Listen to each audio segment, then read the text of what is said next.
বৃন্দাবনে এক বাবাজির চরিত্র শুনুন মন দিয়ে, আপনারা বুঝতে পারবেন। বৃন্দাবনে এক বাবা ছিল, প্রায় 90 বছরের উপরে হয়ে গিয়েছে।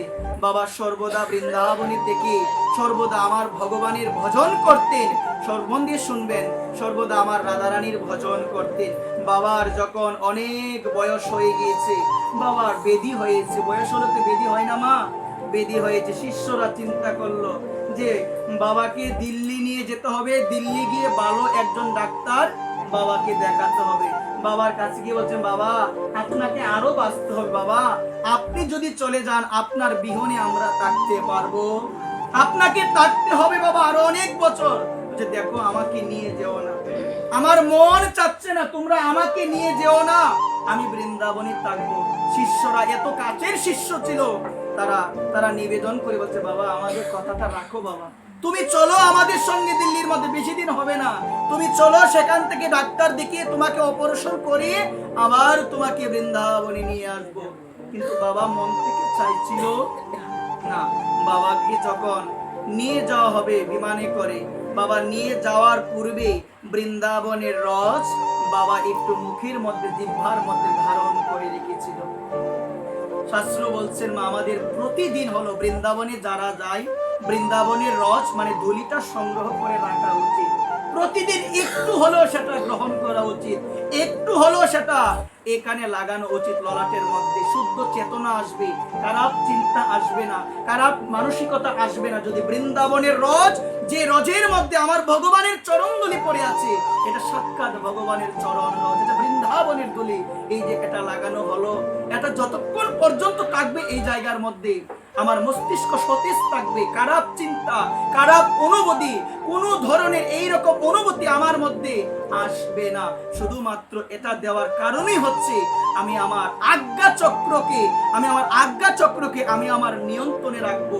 আমি যেটা বলবো সেটাই হবে। একবার প্রেম এই তিলক দেওয়া প্রয়োজন।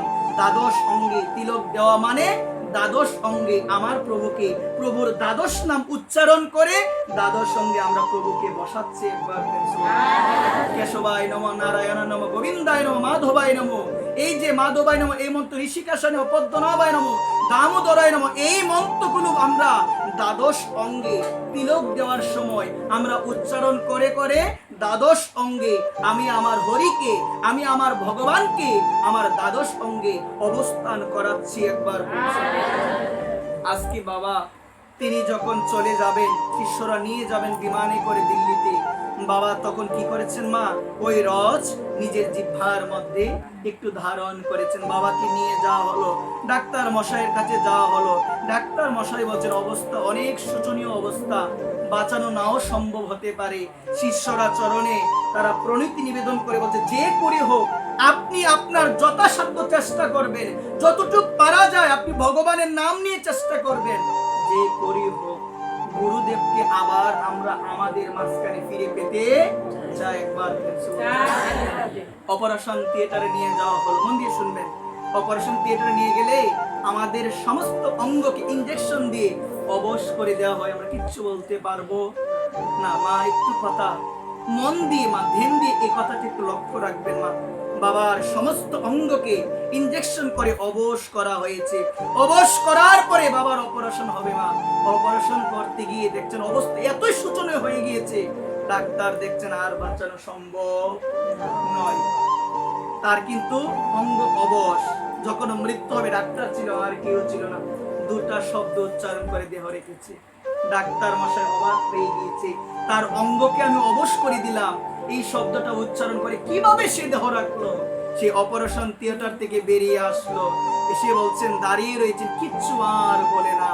বলছে কি হয়েছে বলেন না, গুরুদেব কি সুস্থ হবে? তিনি আর কিচ্ছু বলতে পারে না, তার ওই নীরবতাই প্রমাণ করে গুরুদেব জগতের মায়া ত্যাগ করে তিনি নিত্য ধামে তিনি চলে গিয়েছেন। তিনি নিত্য ধামে চলে গিয়েছেন। আর কাছে গিয়ে একান্ত হইয়া বলছেন, আপনি বলেন না কি হয়েছে? বলছেন, দেখুন আমি বলেছিলাম আপনাদের ওনাকে বাঁচানো সম্ভব নয়, ওনার অবস্থা এতটাই ক্রিটিক্যাল হয়ে গিয়েছিল, ওনাকে সম্ভব ছিল না বাঁচানো, কিন্তু আপনাদের অনুনয় বিনয় আমি চেষ্টা করেছি, আমি ক্ষমা প্রার্থী, আমার দ্বারা সম্ভব হয় না। যদি মৃত্যুর ডাক এসে যায়, জগতে ডাক্তার ইঞ্জিনিয়ার কেউ তোমাকে ধরে রাখতে পারবে না। যদি আসে ডাক্তার, কি করবে ডাক্তার? যদি মৃত্যুর ডাক এসে যায়, ছেলে বলো, মেয়ে বলো, টাকা পয়সা বলো, বড় ডাক্তার বলো, সেটা চেন্নাইয়ের ডাক্তার হোক, সেটা মালয়েশিয়ার ডাক্তার হোক, কেউ তোমাকে সেদিন বাঁচাতে পারবে? তোমাকে চলে যেতেই হবে, চলে যেতেই হবে। বলছেন দেখুন আমি পারি না, কিন্তু একটা জিনিস আমি খুব অবাক হয়ে গিয়েছি, একটা জিনিস আমার হৃদয়কে নাড়া দিয়ে ফেলেছে। আমি আমার জীবনে অনেক অপারেশন করেছি, অনেকে মারা গিয়েছে, অনেককে সুস্থ করেছি। আমি যখন অপারেশন করি, আমি সমস্ত অঙ্গকে অবেশ করে ফেলি, কেউ কোনো কথা বলার কথা। কিন্তু উনি যখন মারা যাবে, উনি দুটা শব্দ উচ্চারণ করেছে, আমার মনে হয় কি তার অঙ্গটা আমি অবশ করলাম। তিনি বলল কিভাবে? শিষ্যরা বললেন, এই দুইটা শব্দ কি একটু দয়া করে আমাদের বলুন, এই দুইটা শব্দ কি একটু দয়া করে বলুন আমাদের। এই দুইটা শব্দ কি বলেন? এই দুইটা শব্দই হলো রাধা কৃষ্ণ। একবার এই দুইটা শব্দই হলো রাধা রানীর নাম, ভগবানের নাম। ওই ভগবানের নাম নিয়ে তিনি বিদায় নিয়েছেন। এখন মা বোঝার বিষয়, সারা জীবন যদি প্রভুকে ডাকেন, মৃত্যুর সময় যদি চেতনা নাও থাকে, গোবিন্দ তোমার সম্মুখে এসে গোবিন্দ নিজে নিজে নাম বলে তোমার মুখ দিয়ে উচ্চারণ করাবে। সারা জীবন যদি ডেকে যাও, গীতায় বলছেন জং জং ভাবি স্মরণম ভাবম তেজতম তে কলবরম তং তম ভূত সদা কুন্তিও তদ্ভাবিত।